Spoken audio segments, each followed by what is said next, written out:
Today, we are diving into a pretty radical idea.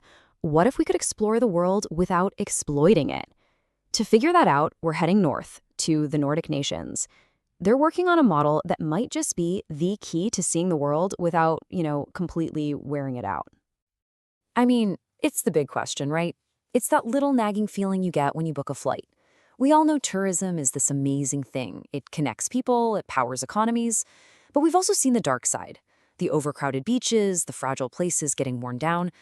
So how do we hold on to the magic of travel without destroying the very things we want to see? So here is how we're going to break it down. We'll start with what I'm calling the tourism paradox. Then we'll get into the Nordic blueprint itself, the tech, the culture, the whole shebang. We'll also look at the challenges they're still facing, and finally, what the rest of the world can learn from all this. Okay, so first up, the core problem. Tourism is way bigger than most of us realize. It's a global juggernaut. And right now, its incredible growth is on a collision course with the health of our planet. Yeah, the first thing we all think of is the carbon from flying, and that's huge. But the impact goes so much deeper. Think about it. You get these beautiful, fragile ecosystems just overrun with people. You see authentic local traditions get kind of watered down and turn into a show for tourists. And behind the scenes, you're putting a massive strain on local water, energy, and resources. It's a whole chain reaction, which is exactly why we need a new way of thinking. It's not just a nice idea anymore, it's absolutely essential. But what if there's a better way? This is where the Nordic countries come in. See, they're not just trying to manage tourism. They're trying to completely redesign it from the ground up, with sustainability baked right into its DNA from the very beginning. Okay, so you hear this term sustainable tourism all the time. But what does it actually mean? Well, the best way to think about it is like a three-legged stool. First, you've got the environmental leg, minimizing your footprint. Then there's the sociocultural leg, respecting local people, their heritage, their way of life. And finally, you've got the economic leg, making sure the money from tourism actually stays and helps the local community. The Nordic model gets this. They know if any one of those legs is weak, the whole thing just topple over. So how does that big idea actually work in the real world? Well, it's this really fascinating combination of deep respect for nature, super smart technology, and a complete rethink of transportation. And just look at this chart. It really lays out their strategy. It all starts with their power. You see a huge chunk comes from geothermal and another massive piece from hydroelectric. They are literally powered by the heat of the earth and the flow of water. And then they build everything on top of that clean foundation, from electric buses and ferries to smart tech that helps manage the flow of visitors. And if you want to see just how serious they are, just look at Iceland. The amount of their electricity that comes from renewables is nearly 100%. Seriously, let that sink in for a second.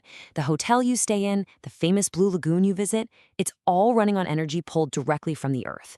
It's not just a policy, it's a completely different reality.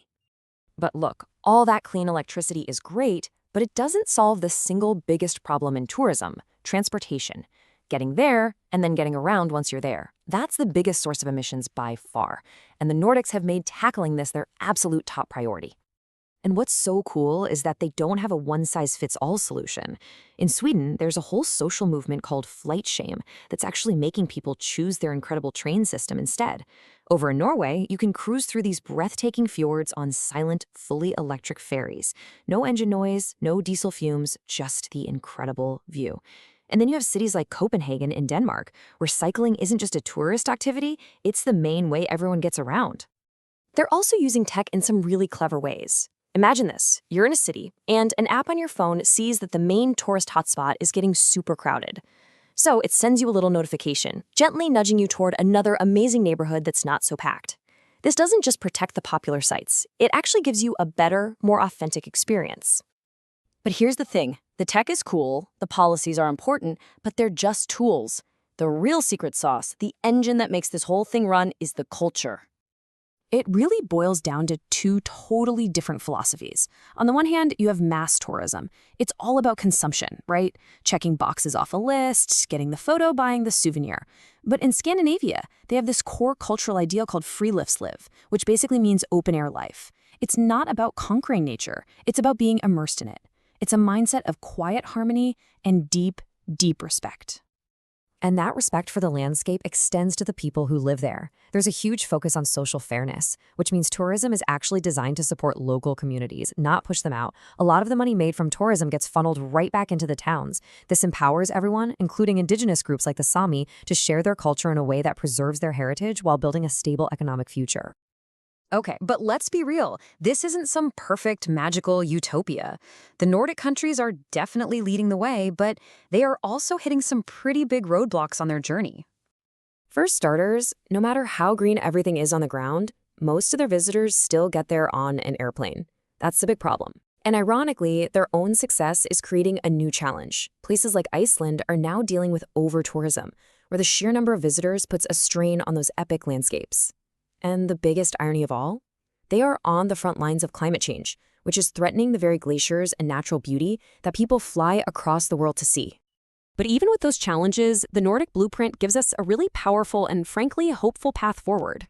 The main takeaway isn't that every country needs to build electric ferries. It's that we need to adopt their whole way of thinking. So, what would that actually look like for other countries? Well, it seems to come down to 3 key steps.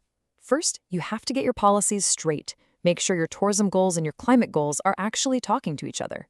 Second, you have to build public awareness so that traveling sustainably becomes the normal, easy choice. And finally, you take the stuff that works, like trustworthy eco-labels and clean public transit, and you scale it up. So, when you look at it all, the Nordic nations have basically proven that responsible, respectful travel isn't a fantasy. It can be done. They've drawn up the plans, they've built the prototype. The only question left is, will the rest of us decide to follow their lead?